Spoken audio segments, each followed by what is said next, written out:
When you bring your child home for the first time, you want a baby monitor you can trust. When you choose Stork, you choose technology trusted to monitor 10 million babies in hospitals every year. Stork continuously tracks your baby's pulse rate, oxygen saturation, and temperature. Visit MassimoStork.com to learn more. Stork, a revolutionary baby monitor, is born. Stork is not a medical device. Read and understand all product labeling. Massimo data on file. Moms and dads, I bet you can relate to this email. Kirk, my son is just like the kids you described in your podcast. He comes home feeling defeated after school, feeling like he isn't smart. But I got him Crunch Labs and he loves it. Building the new toy and watching Mark Rober makes him feel smart. And then he explains, talking a million miles a minute, like our kids do, all the cool science facts he's learned. It's like I get my real kid back when he's building his Crunch Labs toy. And that is exactly why I was so psyched when my niece first told me how her son loves Crunch Lab. Confession, this is the one sponsor I wanted more than any other because it's such a perfect fit for our kids. So go to crunchlabs.com/calm and you'll see why. Crunch Labs is a STEM monthly subscription build box for kids. Your kids get a really fun toy in the mail every month. And what kid doesn't love that? And then they put it together by watching a step-by-step video from former NASA engineer Mark Rober, where he teaches all the cool physics that make the toy work. Mark's passion is helping kids think like engineers. And this helps your kids develop resilience and problem-solving skills while having a ton of fun. Get your kids something they will actually love, use, and look forward to getting all throughout the coming year. Build your child's confidence now. Visit crunchlabs.com/calm and get your kids Crunch Labs today. So do little things set you off sometimes? Have you noticed that situations that really shouldn't escalate oftentimes do?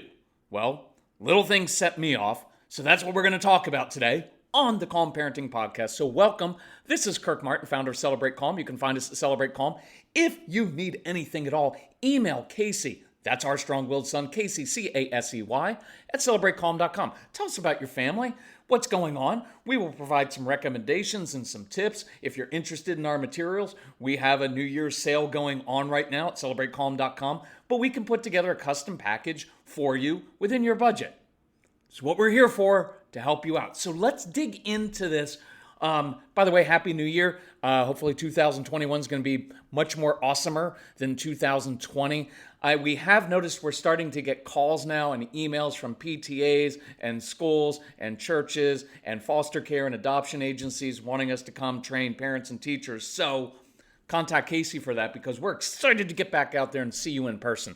So a couple emails came in over the holidays and I wanted to kind of pick up on them and share with you some very practical ways to handle irritating situations and kind of what this looks like. So very common email. In fact, we got a lot of these that were really, it's interesting, so many emails that were almost exactly the same.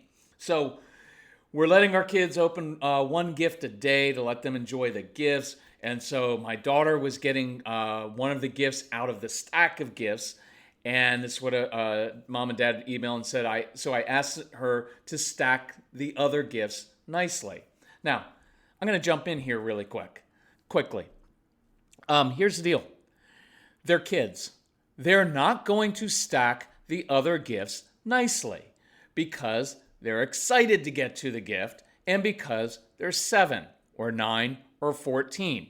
One of the most common things that happens with us as adults is that we project what's important to us at age 35 or 40 or 50 onto our kids, right? And so we like a lot of order and structure, and we spent so much time stacking the gifts, and we like it to look nice, and we value that. Sometimes you got to get back in the head of a kid, right? When you were a kid, unless you were really OCD or had some perfectionist parents, you didn't really care what the stack of gifts looked like. You just want to dig into the gift. So right there, you can hear, you can kind of hear it already. Like I asked to stack the other gifts nicely.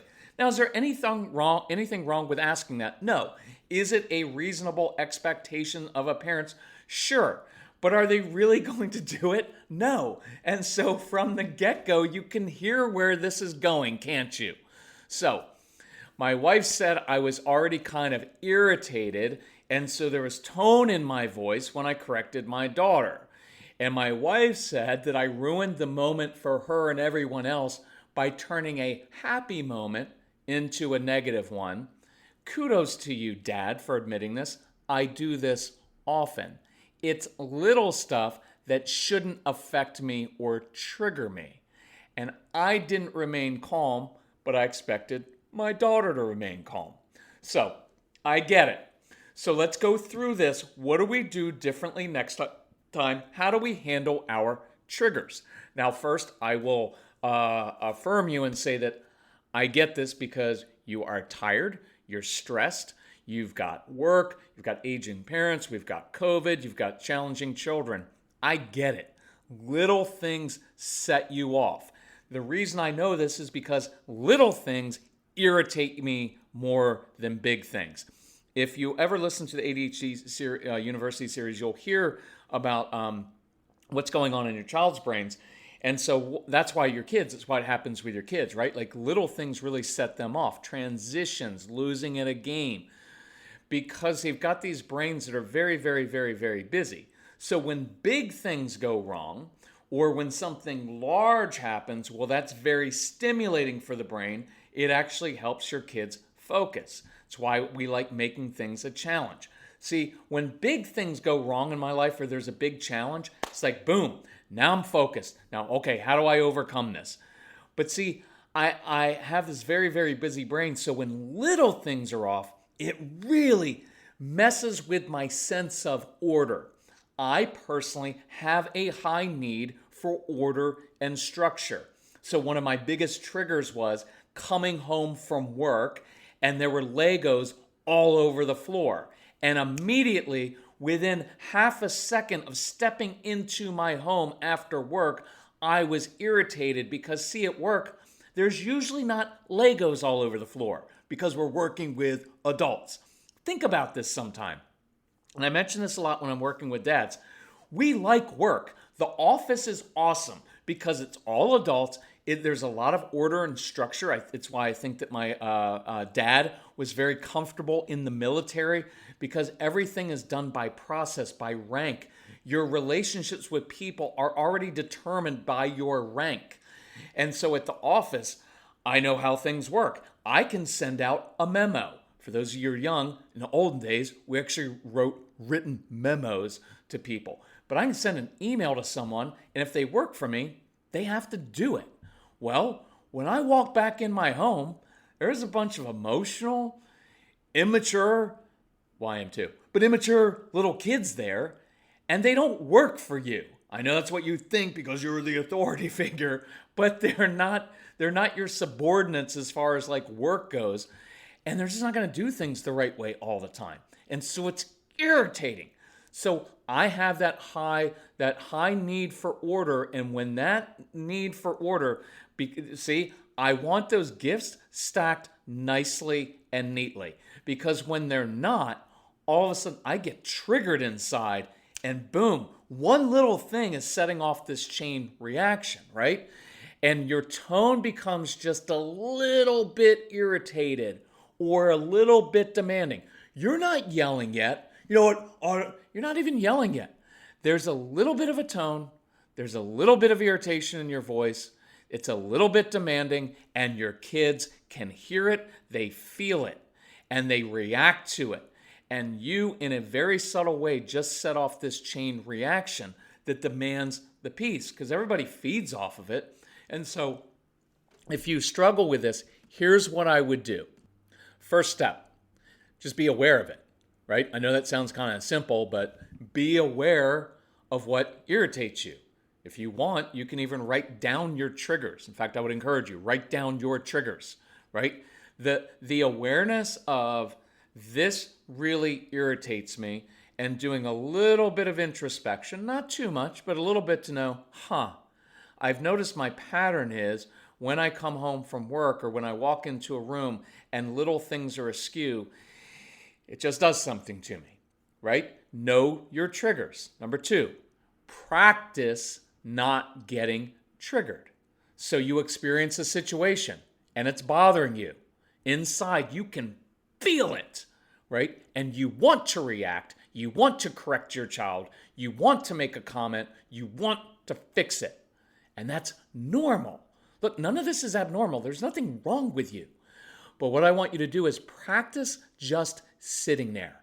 Sit with it. Sit in it, right? I know when I've done yoga before and it's a really uncomfortable position, they're like, well, just sit in your discomfort. And I was like, I don't want to sit in my discomfort, right?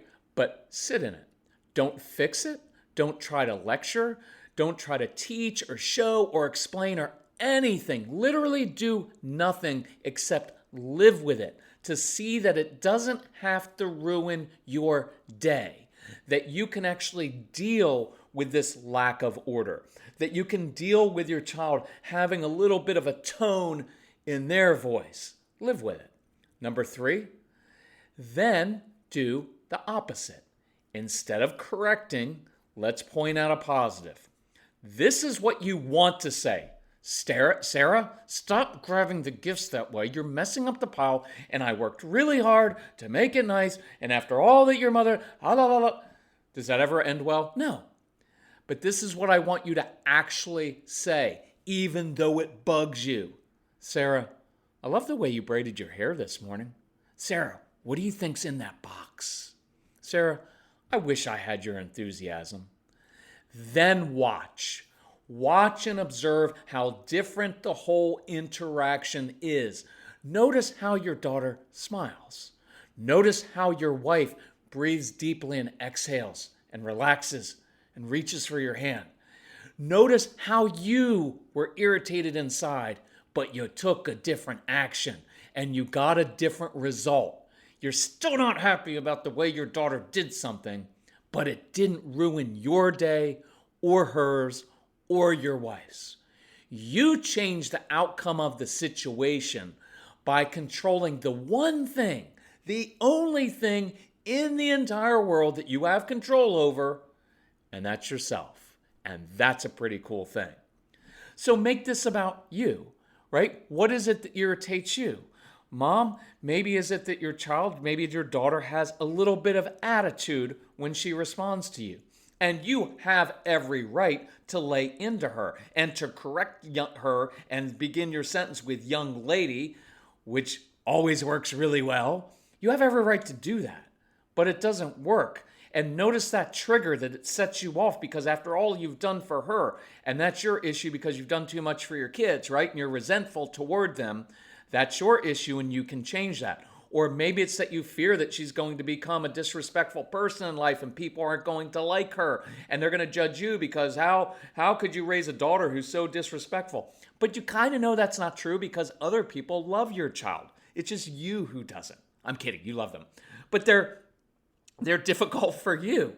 And so you project into the future. How's she going to keep a job if she has that kind of attitude? What if she doesn't work hard enough and she just does the bare minimum to get by? Notice all these things that are going on inside of you and just acknowledge it and say, yeah, I do get triggered by that. Because if I had done that to my mother, I would have been in trouble. Is there something wrong with me as a mom? What am I doing wrong? See, that all has to do with you. And the beautiful thing is you can sit in that. You can live with that. You can de-escalate that. And you can change yourself. And when you change your response, it changes the entire home. Now, next thing that's going to happen, number 5, realize the next time this happens, you are going to react. You're going to get triggered. You just are.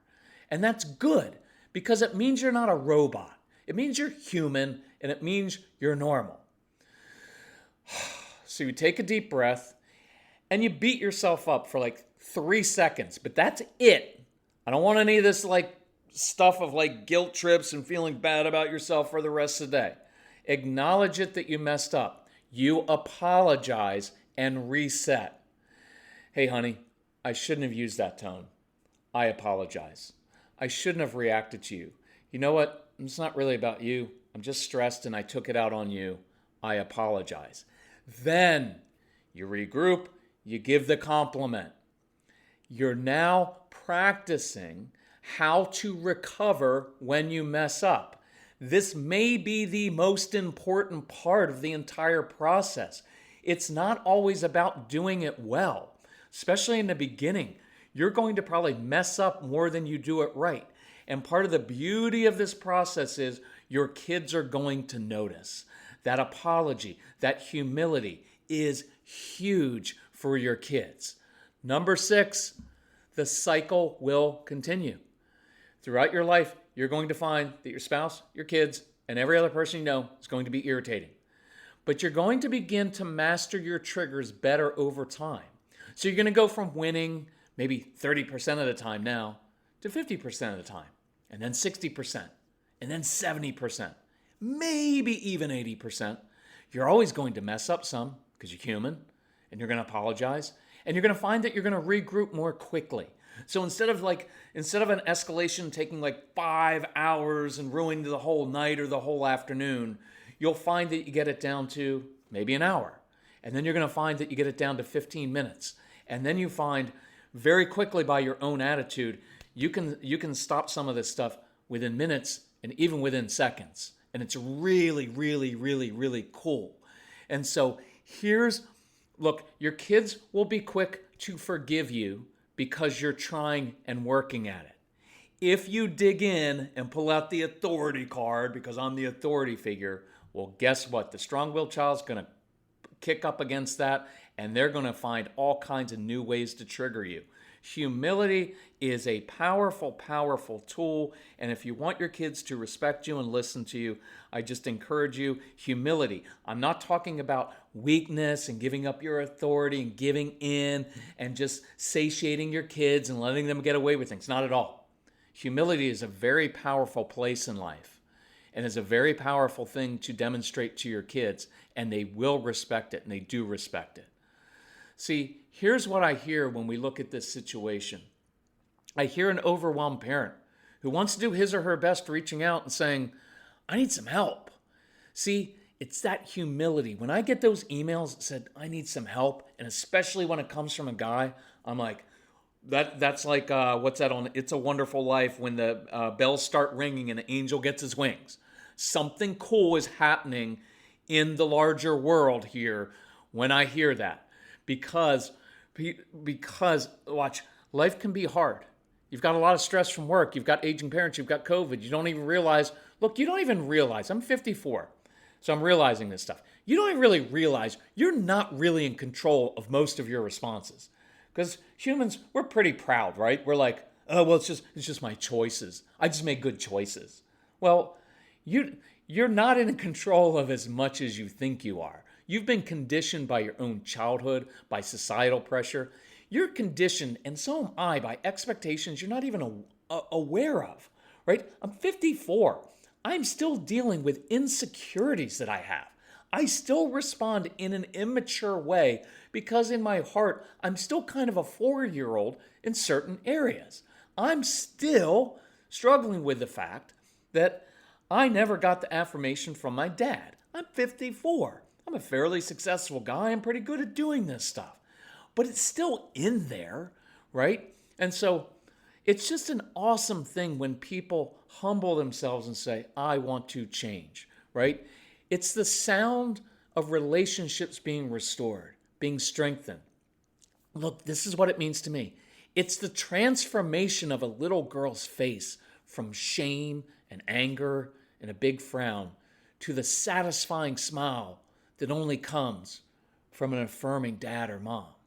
See, you can hear in this situation, this guy, you can hear his wife on edge. She's waiting for the stern correction. She's caught in the middle. She's wondering, do I jump in to protect my daughter's heart? But if I do, am I going to undermine his authority? But then she hears this big old man collect himself, shift in his chair a little bit in discomfort, and he bites his tongue, exhales a little bit, and instead of correcting his daughter because she didn't do something the right way, which they're going to do their entire childhood, they are. You got to let go of some of that stuff. Let go of the perfectionism. Some of you, that's your issue, is you're just a perfectionist. And you're going to put that on your kids, and that's a brutal thing to put on your kids. So I want you to master it so they don't grow up and have to live with it like you and I have. It's in me. It's the way my dad kind of taught me. And so, look, we have a lot of people reaching out to us. Had a guy wrote a great email of like, hey, I want to help edit your podcast, and I'll take out all the ums and I'll make it sound better. And I replied and said, you wrote an awesome email. You're a good salesperson, and I trust that you do an awesome job. But I don't want to overproduce this. I want it to be imperfect. This is life. I don't want something that's fancy and everything's perfect in it. That's not what we're supposed to be striving for, because that's not what family life is. It's supposed to be messy and ugly. It's supposed to. It's the way it's been since the beginning of time. One of the most ancient pieces of literature that describes family life, the two first interactions on earth as recorded in ancient literature are a husband who blames his wife for giving him the apple, right? And the one son murdering his brother out of jealousy over getting approval from the father figure. Those things are hardwired into nature and into our families. It's supposed to be messy. And if you can shift your thinking away from it, we hit this hard in the calm. If you go through the Calm Couples Marriage Program, even if you're divorced, go through it because it's so insightful. It recalibrates what's the goal of our family life. Well, we're just going to have kids and we're going to have a happy family life. It's not supposed to be happy. Right now, it's not supposed to be tragic and dark and what it is right now, but it's not the purpose. The purpose of relationships is transformation. You become a different person when you're in relationship with other human beings because they're irritating and broken and immature. And guess what? So are you and so am I. So it's a relationship, a joining in your home, first of a husband and wife, two broken, immature people who think they're all cute and happy when they're young, and you don't realize you are filled with all kinds of ick that you got from your childhood and you're carrying in and just from being human. And at first, it's awesome.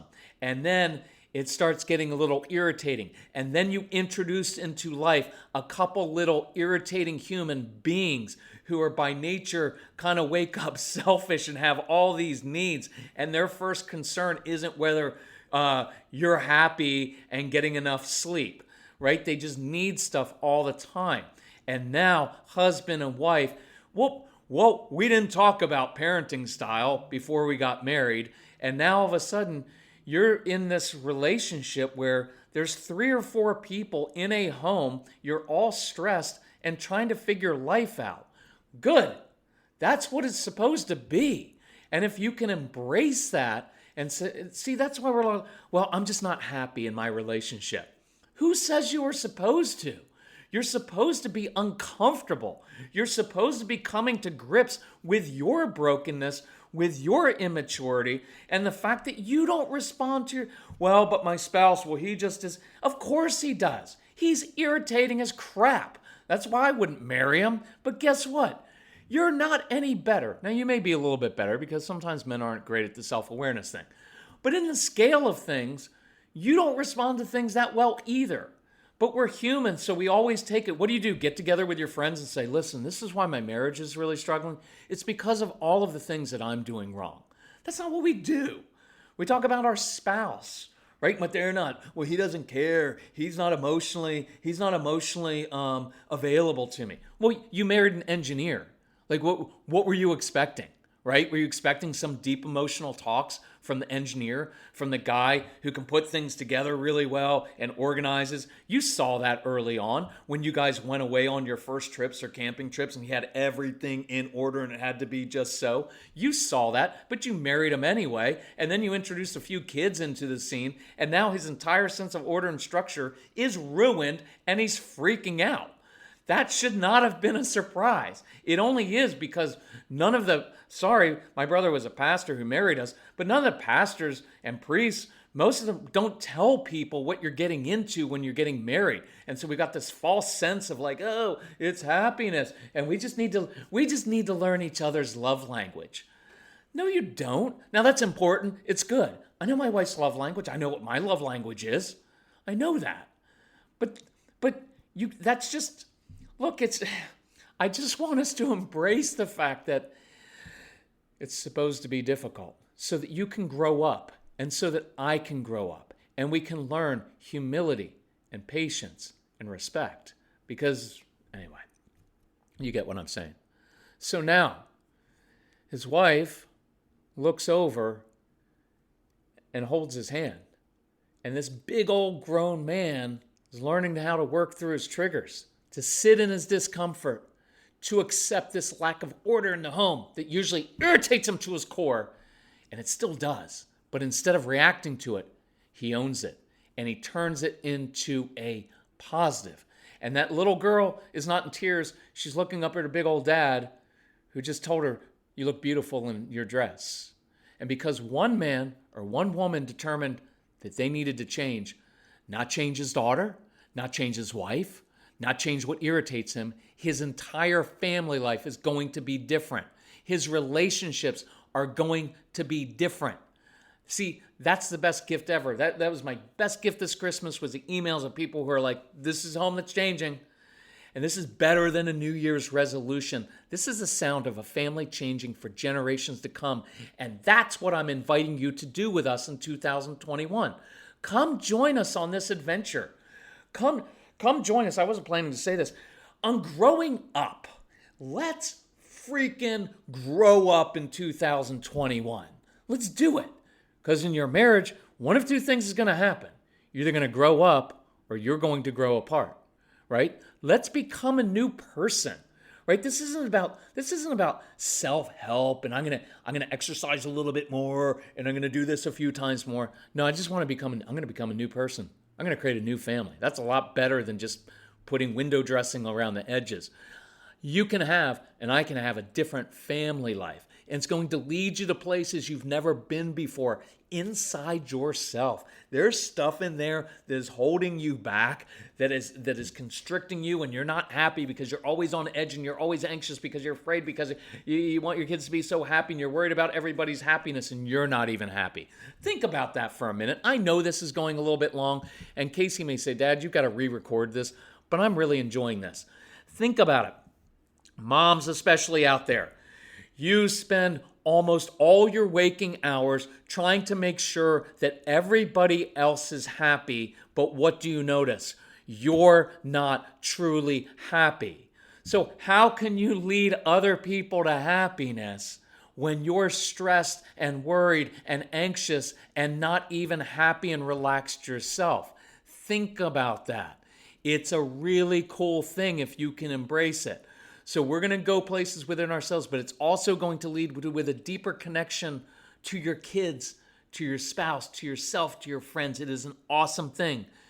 Join us on this little adventure. I was going to say join us on this journey, but I hate that little phrase because I'm a jerk. But I like an adventure. Let's grow up into, you know what? We're going to do something special on growing up. I hope that doesn't offend you, but if it does, lean into it. Lean into your discomfort of me calling you immature, because I am too, but I'm trying to grow up. If we can help you with this, look up our sale. We've got all of our programs on sale, and they go through this from tools to help you change and help your child to deal with his own anxiety, to do better with his schoolwork, to learn how his brain works, to deal with the meltdowns. But it's also about transforming yourself and your family for generations to come so that your kids don't grow up and have to do the same thing again. I'm going to hit on that a little bit this year, especially as we begin to. Just think about it. If we can change ourselves and model it for our kids in 15 or 20 or 30 years when they are your age, they're not going to have to go through all of this pain that you are because you just showed the way and you broke the generational pattern. That's cool.